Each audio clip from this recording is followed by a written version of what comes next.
Ads ko, tapusin na raw kita. Humaba kayo! Ha? Dylan! Pinutulan niya ang sanga pero... Bakit nagkaganon? Huwag ninyong mamalitin ang kanyang kakayahan. Sabi ng mga matatanda, bunutin mo man ang masamang damo, tutubo at tutubo pa rin ito. Ganon din ang kay Gideon. Putulin mo man ito ng ilang beses, babalik at babalik pa rin ito sa dati. Naintindihan mo na ba? Kaya kahit maghapon pa tayo magputulan, kaya ko itong pabain.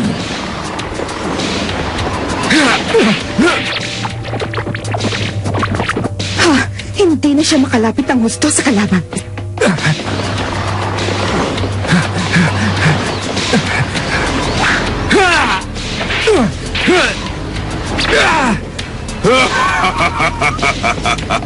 Takbo ko to! Huwag ka lang pauhuli sa akin kaya walang awa kitang tuturugin! Hindi mo ba alam na nag-aasaya ka lang ng panahon? Ha?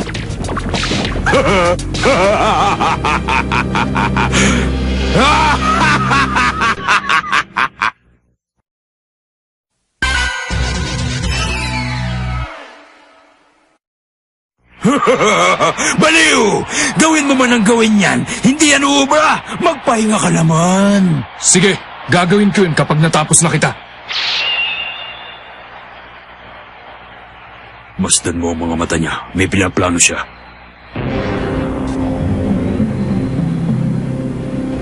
Kahit ano pang maisipan mong gawin, wala ka ng kapag-apag-asang panalo! Sumuko ka na, Dylan! Pag nagpatuloy ka pa, mauubusan ka lang ng lakas!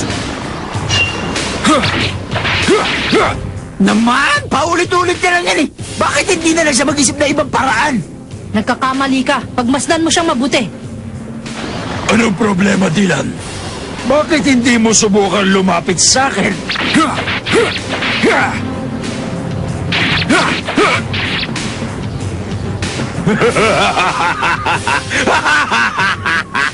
Humaba kayo!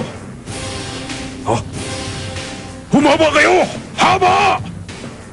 Ano nangyari? Humaba kayo! Sumunod kayo sa akin! Ano to? Nagyelo? Anong nangyari kay Gideon? Bakit ko nalaman? Pinutol ni Dylan ang kanyang mga sanga. Kasabay nito, binalutan ng yelo.